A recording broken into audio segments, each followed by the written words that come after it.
सांगलीमध्ये महाराष्ट्राला हादरवणारी एक घटना घडली आहे। शेजारी राहणाऱ्या दोन कुटुंबात झालेल्या वादातून एका महिलेला आपला जीव गमवावा लागला आहे।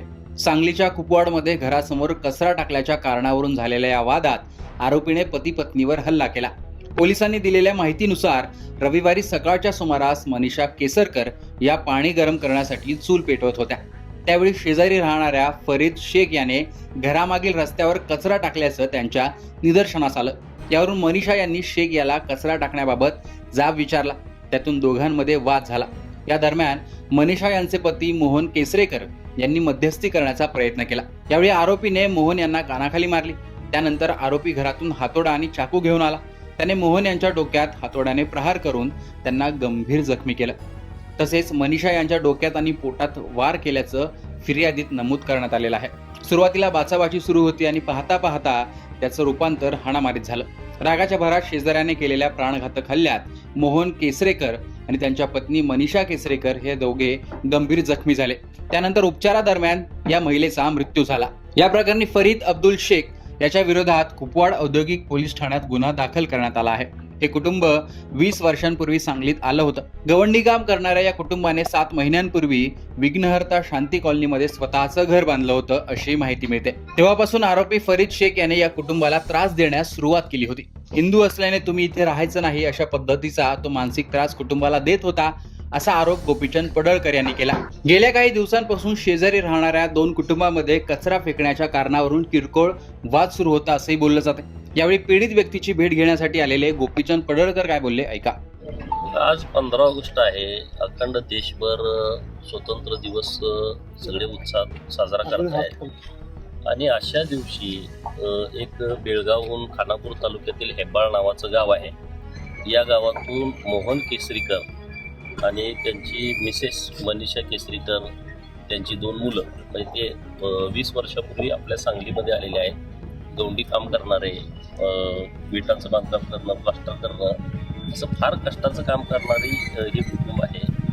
आणि त्या सगळ्या परिसरामध्ये कुपवाड परिसर, शांतीनगर परिसरामध्ये हे 20 वर्षापासून अनेक आता आमचे सगळे तिथले सहकारी भेटतात। ते 500 घरांचं काम या नवरा बायकोनी केलं असेल आणि त्यांच्या बाजूला दुर्दैवानं 7 महिन्यापूर्वी ते जिथं राहायला गेले, नवीन घर त्यांनी बांधलं, त्या घरामध्ये राहायला गेले।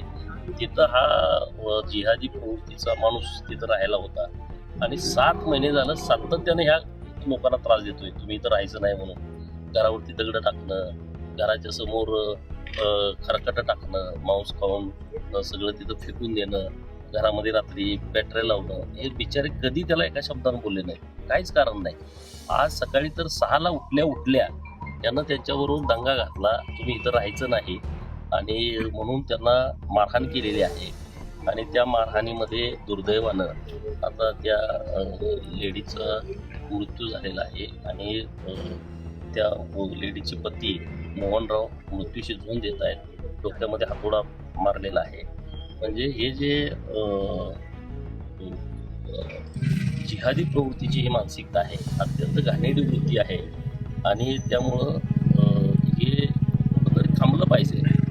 अत्यंत दुर्दैवी घटना आहे। तुम्ही इथं राहायचं नाही, हिंदू असल्या कारणानं दुसरा कुठला ह्यांचा वाद नाही, एका शब्दानं त्याचं भांडण पण नाही कधी। इतका त्रास तो 7 महिने झाला देतोय, तो बिचारा ते सहन करतोय। त्यांनी एका शब्दानं पण त्याला बोलले नाहीत। लहान मुलं आहेत, त्यांची 16 वर्षाची मुलगी आणि 12 वर्षाचा मुलगा आहे। आज परिस्थिती काय सांगा ना या कुटुंबाची। म्हणजे अशा लोकांना फाशीची सजा दिली, ह्याला एन्काउंटर करून टाकला पाहिजे पोलिसांनी। काय ह्याला जगण्याचा अधिकारच नाही ना। आज एका बाजूला आम्ही भारताचा स्वतंत्र दिवस मानतोय आणि दुसऱ्या बाजूला आमची 2 मुलं निरापराध, त्यांचा काही दोष नाही, जगायला आलेली लोक।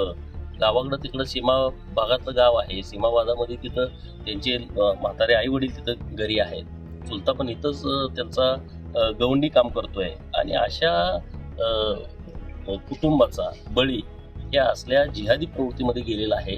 मी आता इथून SP साहेबांना भेटायला जातोय।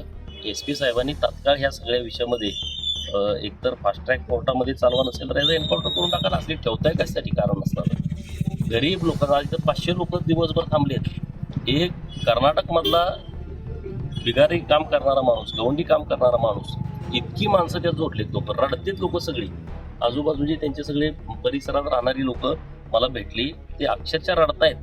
आणि म्हणून राज्याचे माननीय मुख्यमंत्री महोदयांना माझी विनंती आहे की या सगळ्या केसमध्ये आपण जातीने लक्ष घालून याला कडकमधली कारवाई, म्हणजे त्या मुलीची, त्यांच्या बहिणीची मागणीचा याला फासावर चढावा तात्काळ. तर यासाठी मी आता माननीय SP साहेबांना भेटायला जातोय. माननीय मुख्यमंत्री महोदयांच्याकडे पण या विषयामध्ये मंगळवारी आम्ही जाऊन भेटणार आहोत.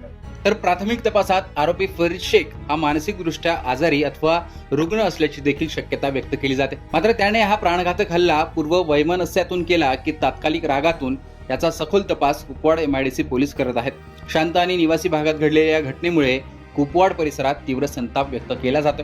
आता या प्रकरणात काही वेगळं वळण मिळतं का ते पाहणंही महत्त्वाचं असणार आहे. मात्र ही दुर्दैवी आणि धक्कादायक घटना मानली जाते. आता यात आणखीन काही वेगळी बाजूही समोर येते का, त्याकडे सर्वांचं लक्ष असेल. आणि एकूणच सांगलीमध्ये घडलेली धक्कादायक घटना याविषयी तुमचं मत कमेंट बॉक्समध्ये सांगा. लोकसत्ताला फॉलो आणि सबस्क्राईब देखील करा.